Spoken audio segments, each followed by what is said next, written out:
বসিয়ে দিয়েছি রান্না। আর আজকের রান্নাটা পুরোটাই নিরামিষ বানাবো। আর নিরামিষ রান্না ভাবলে আমার প্রথমেই মনে আসে আলু পোস্তুর কথা, কারণ আলু পোস্তু নিরামিষ বানাও বা আমিষ, খেতে কিন্তু সেই স্বাদ লাগে। আলু পোস্ত ডাল ভাত আমার কাছে তো one of the most favourite dish বলতে পারো। আচ্ছা, আজ কমেন্ট করো দেখি কার ফেভারিট কি রান্না। আজকে আমি এই কমেন্টের মাধ্যমে জানতে চাই, তা ভাত দিয়ে হোক বা রুটি দিয়ে। দেখেছো আলু পোস্তুর কালারটা কি সুন্দর এসেছে।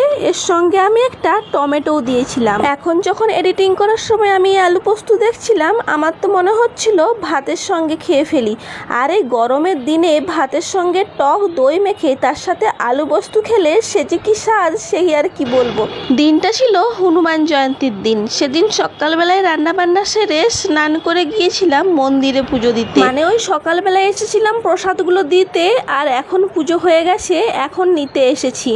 এসে দেখি মন্দির পুরোপুরি খালি, এখন প্রসাদ দেওয়া হবে। সকালবেলায় মন্দিরটা এত ভিড় ছিল, একটুখানি বসার জায়গা ছিল না। তবে এখন মন্দিরের ভিতর বসে বেশ শান্তি অনুভব হচ্ছে। আমার মতো হনুমানজির ভক্ত হয়ে থাকলে জয় শ্রীরাম কমেন্ট করতে ভুলো না। তো ফ্রেন্ডস, আজ এই পর্যন্তই। ফিরে আসবো অন্য নতুন একটা ভিডিওর সঙ্গে। তো সবাই ভালো থাকবে, সুস্থ থাকবে। ফিরে আসছি নতুন ভিডিও নিয়ে। বলো সিয়া রাম কি জয়, হনুমান জি কি জয়।